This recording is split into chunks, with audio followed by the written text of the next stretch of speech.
11,000 miles from San Francisco, 8,000 miles from New York, there lies a primeval desert, a mass of drifting sand and sun-baked earth 1/3 the size of the United States.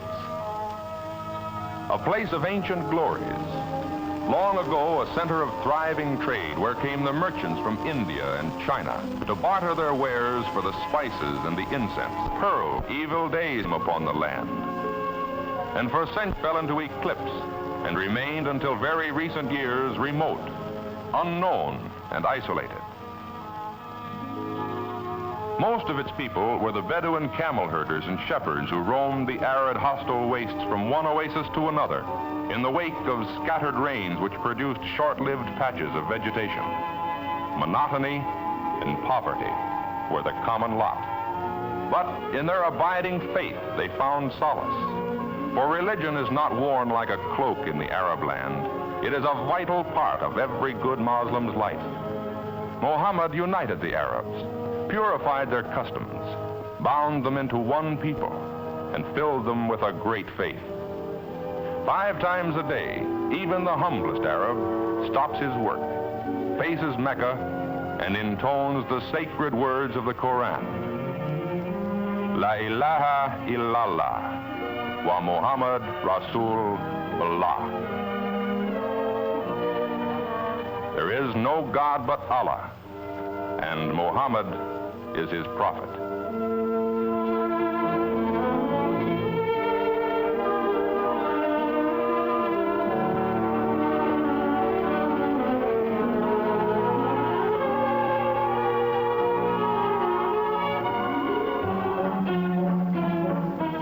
Wherever the limited water supply permitted, wheat was grown.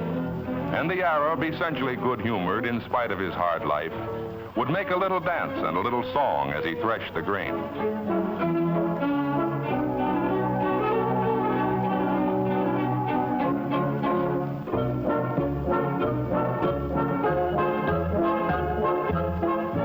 He winnowed out the wheat by letting the wind blow the chaff away. But crops, judged by modern standards, were pitifully small. And for townspeople and Bedouin alike, life was an endless struggle.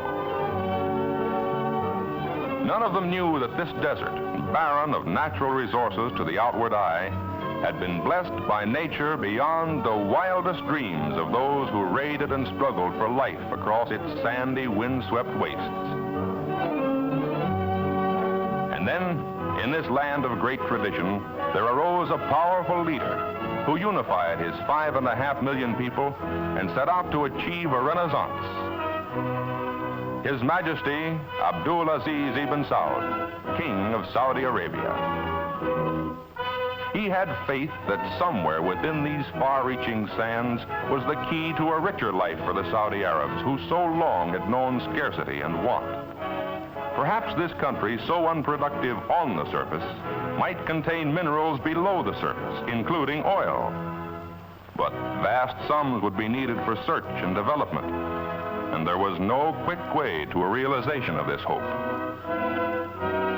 Then, in the early 1930s, an American oil company obtained a concession on Bahrain Island, 25 miles out on the Persian Gulf. The venture was successful, and occasionally there was speculation as to whether even greater opportunities might lie across the green waters of the Gulf in Saudi Arabia. And so, geologists talked about the possibilities, and they saw the low rise along the coast that could mean oil or could mean nothing at all. They debated and debated, and finally recommended that the risk be taken. But whether these unknown sands would justify the outlay of millions of dollars was still a decision that had to be made by the company directors in San Francisco, 11,000 miles away. They knew it would mean sinking into the desert the money of thousands of stockholders in a project that might well end in complete loss. Such decisions are not made lightly, and many an hour of study and debate had occupied many men before the company sent the late Lloyd Hamilton, one of the great figures of Middle Eastern oil, as emissary to Arabia. On May 29th, 1933, after weeks of discussions, there was a meeting at Qasem Palace on the outskirts of Jeddah. It was there that Saudi Arab government officials representing His Majesty signed a concession covering roughly 320,000 square miles. This was the starting point of a new American business venture abroad. But ahead, there was a long, long distance to travel, a huge investment, years of effort, and no end of patience and perseverance. Most important of all, the job would require men, hardy men, determined men, men who were willing to leave families and friends and journey halfway around the world on a quest that might end in failure. Men who could face hardship and monotony and still take it. Men like Paul Strong. Paul Strong had never heard of Saudi Arabia when he was asked back in 1938 if he would like to go there. That answer was easy for him. He would not like to go. For his money, give him the peace and quiet and comfort of the small American town where he'd lived since he finished college just a few years before. The company sought out other men. Sought them where men are always found when the chance of pioneering is offered, across the breadth and depth of America, on farms, in small towns, in great cities, and each man had his own problems to weigh, each his own decision to make, for they were being asked to make a life career of oil in Arabia.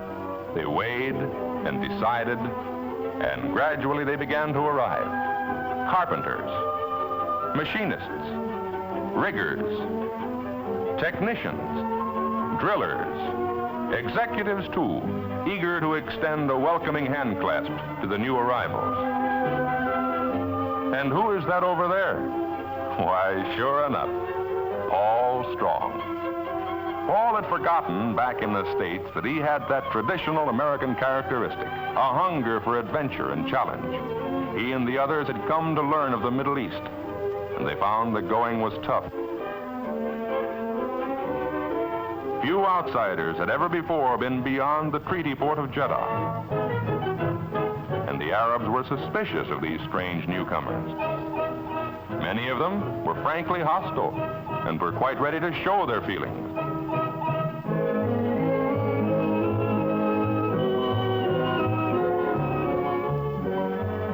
Even the extended hand of friendship was accepted grudgingly in the early days. On top of all this, it was hot. 120 in the shade on many a day in summer, sometimes soaring to 140 in the sun, and with high humidity to make it even worse. There were flies and dysentery, and the housing was makeshift. There was little to do except work, and life seemed rugged indeed.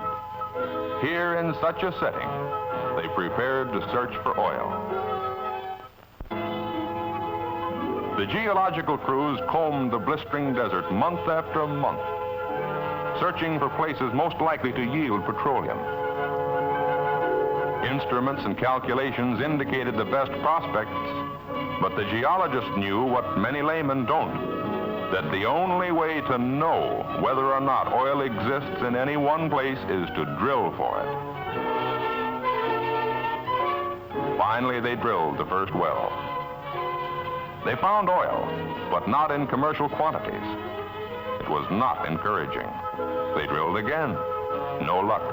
And again, still failure. These were dismal days, and here and there a voice would say, "We're licked. Let's admit it."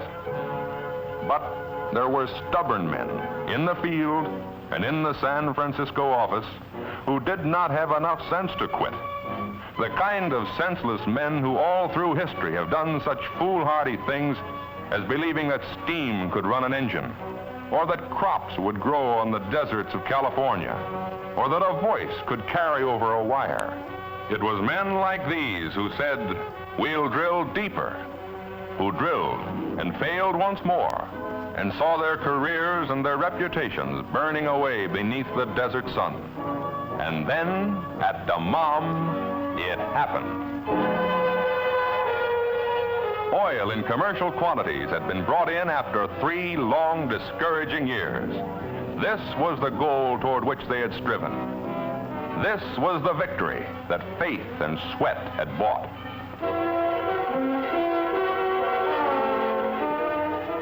A long road has been traveled since those early years. There have been changes and great expansions.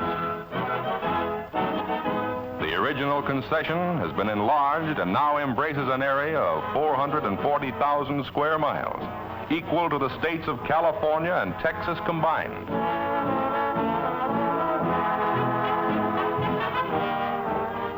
Since that first paying well established Dammam as a major oil field and Saudi Arabia as an oil country, other fields have been discovered. Production has risen until, in 1947, it reached close to 19 million barrels, from less than 4 million in 1939. In the prolific Abqaiq field, production by the end of 1947 was averaging about 200,000 barrels a day. Oil from Abqaiq is sent by pipeline to Dhahran, about 40 miles away.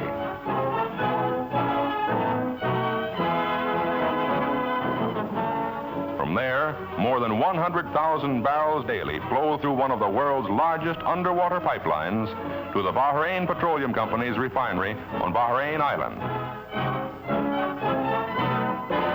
The rest is moved by pipeline for shipment abroad or for processing in the company's refinery on the mainland at Ras Tanura.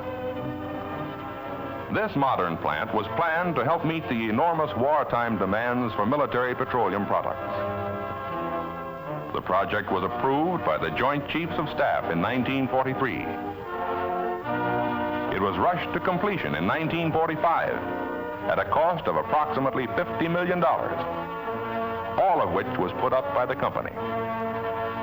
In this work, about 1,000 Americans and 5,000 Saudi Arabs were employed for 1.5 years. Its rated capacity was 50,000 barrels daily, but it has actually been turning out more than 115,000 barrels a day, 230% of its original rated capacity. Supplying this refinery required the drilling of additional wells and the building of pipelines to deliver crude oil from the fields. Other pipelines carry the finished products from the refinery to the terminal and loading wharf about 3 miles away. The company's marine terminal at Ras Tanura can handle 4 tankers at once, loading them at a rate of from 10 to 12,000 barrels an hour. The average tanker can be loaded and on her way again in about 12 hours. Much of the company's present refinery output is going to the United States Navy for use in the Far East. By 1950, production of crude oil is expected to be double what it was in 1947, or even higher. To handle this huge volume, greatly expanded transportation facilities will be needed.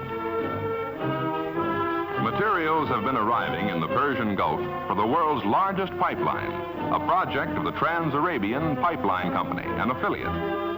The first leg, from Abqaiq to Qatif, has been completed. The Trans-Arabian pipeline route lies across 1,075 miles of desert, plains, and coastal ranges to the Mediterranean. When completed, it will carry about 300,000 barrels daily.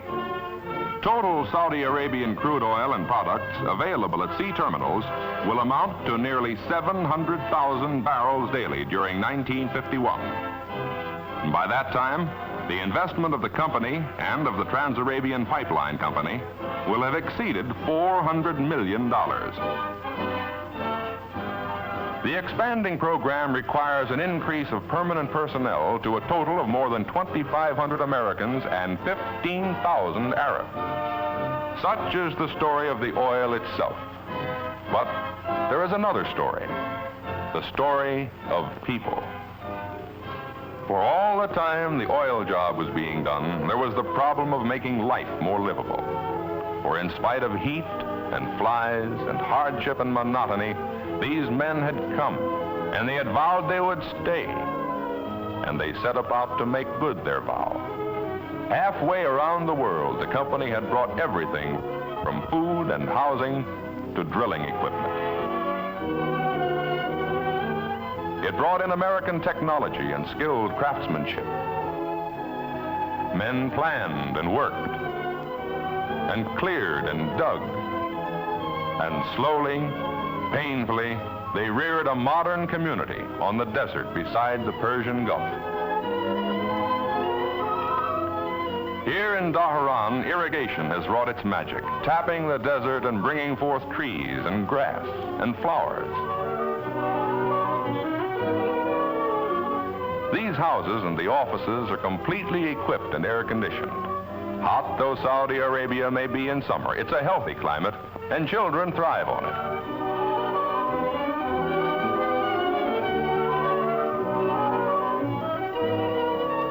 They go to school as they would in America. Just about as they would back in their own hometowns, Paul Strong and his friends visit in the cool comfort of their modern homes at Dhahran.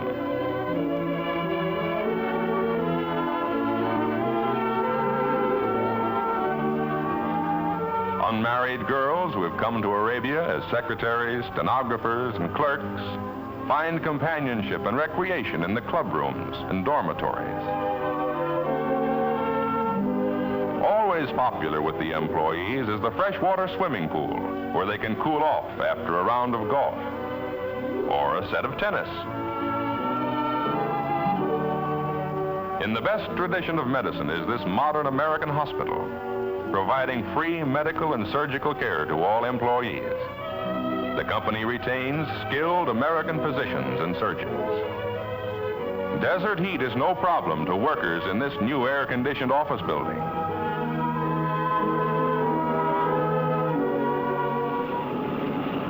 There's an airport only about 40 hours by air from New York, by company plane or commercial airline.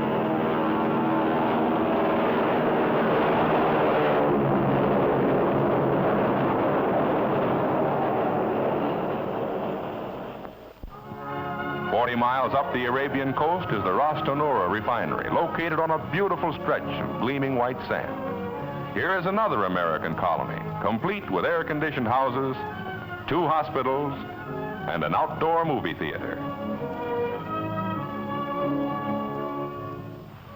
Out of every $2 invested in the concession, $1 goes into housing and other service facilities necessary to take care of employees, Americans and Saudi Arabs.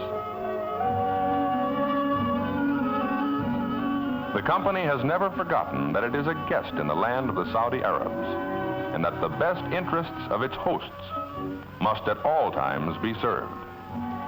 Today, more than 12,000 Arab workers are employed by the company, and their number is increasing steadily.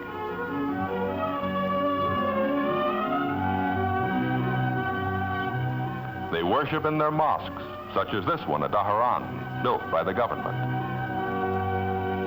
Until quite recently, the Arabs had little or no opportunity for recreation and sports. Now they delight in learning new games. In the producing fields, Arab workers have become skilled craftsmen and work side by side with American drillers. In fact, the company's operations have become one of the great centers for vocational and industrial training in the Middle East. In the refinery, too, Saudi Arabs who a few years ago knew only the life of the desert now skillfully operate complicated oil refining equipment. American engineers have trained their Arab co-workers well, and the Arabs have been good pupils. Workers with aptitude are quickly trained to handle laboratory routine. Every shipment of product or crude is tested. It must meet rigid specifications. The quality is controlled as carefully as in refineries in the United States. More than 200 Arabs have been with the company 10 years or longer. The wages paid by the oil company provide new purchasing power for workers and their families, and a new prosperity for the region. They are paid in riyals, the currency of Saudi Arabia. These riyals are bought by the company from the Saudi Arab government, and this in turn makes available supplies of dollar exchange. In cooperation with the Saudi Arab government, the company provides schools for employees. Arab youngsters have expressed great appreciation of the educational opportunities given them and their classmates. Water was the #1 problem when the Arabs had to depend on their age-old means of transportation, the camel.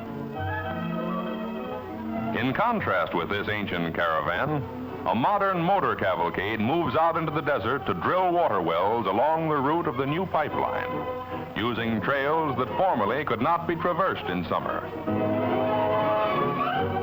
Much of the desert is impassable to ordinary tires, so this special type of oversized, heat-resistant tire was developed. It defies the soft and treacherous sands. These mammoth trucks, veritable locomotives of the desert, were built especially for oil field transportation in Saudi Arabia. They will handle hitherto unheard of loads.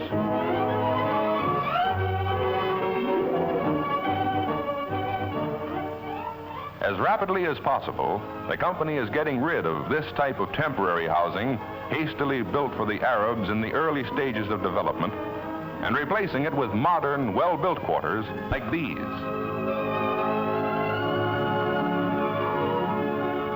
Among the more important undertakings for the benefit of the Saudi Arabs, wholly unconnected with oil operations, is the full-scale agricultural experiment project that is underway at Al-Kharj.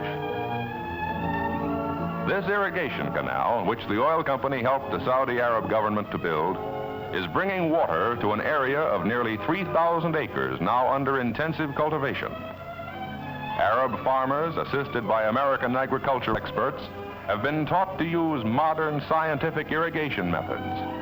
They're raising alfalfa, melons, date, tomatoes, onions, and many other farm products. American technical skill and Arab industry combine to produce worthwhile crops. New agricultural centers are planned by the Saudi Arab government so that the benefits of modern methods may be spread to other localities. The king sees the oil development as the greatest single means to modernize his country and improve the living standards of his people. The Navy has said that Saudi Arabian oil is one of its most important strategic sources of supply.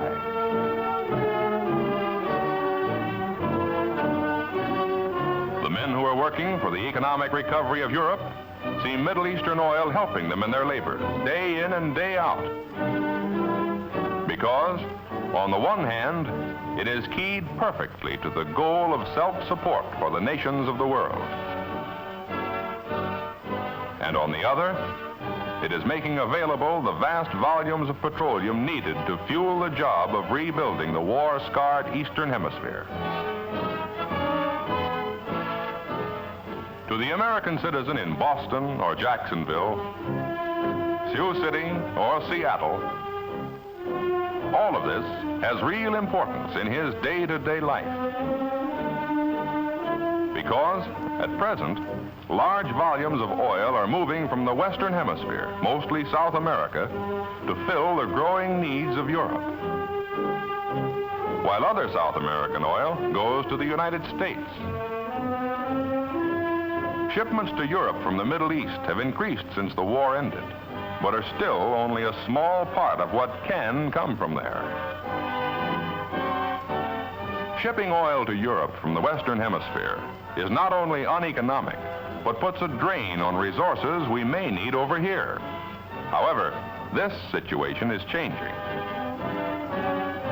As soon as Eastern Hemisphere facilities are ready, heavy shipments from Western Hemisphere reserves can be stopped. The Middle East can easily supply all of Europe's requirements. The oil of South America can be used for the job of industrializing our neighboring lands to the south and to supplement the supplies here in the United States.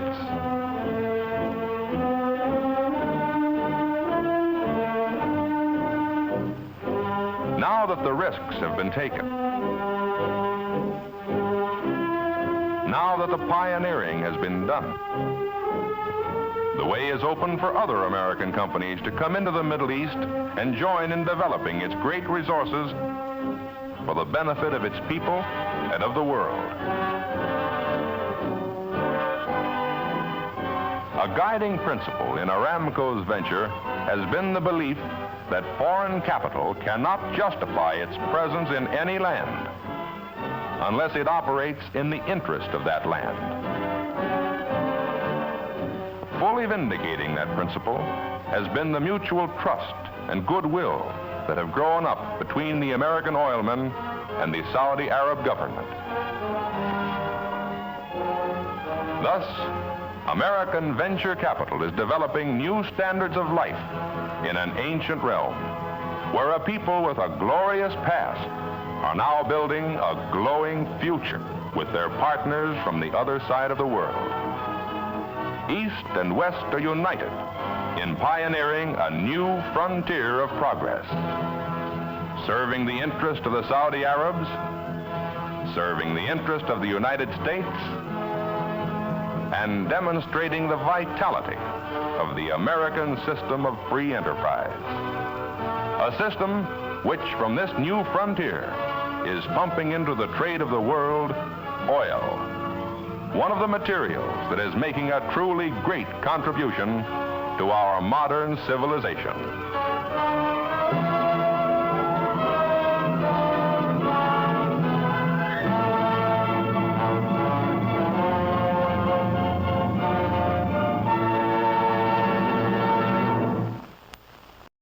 The Arab, essentially good-humored in spite of his hard life, would make a little dance and a little song as he threshed the grain.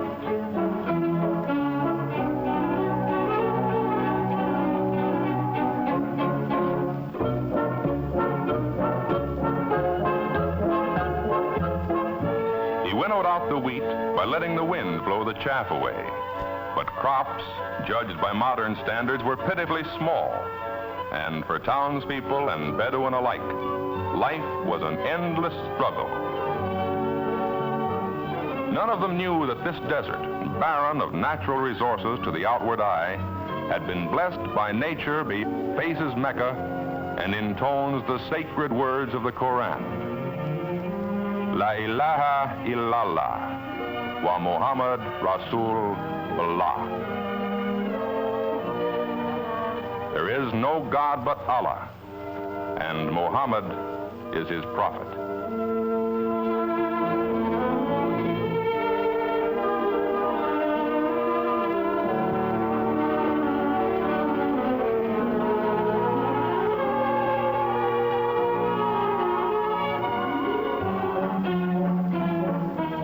Wherever the limited water supply permitted, wheat was grown.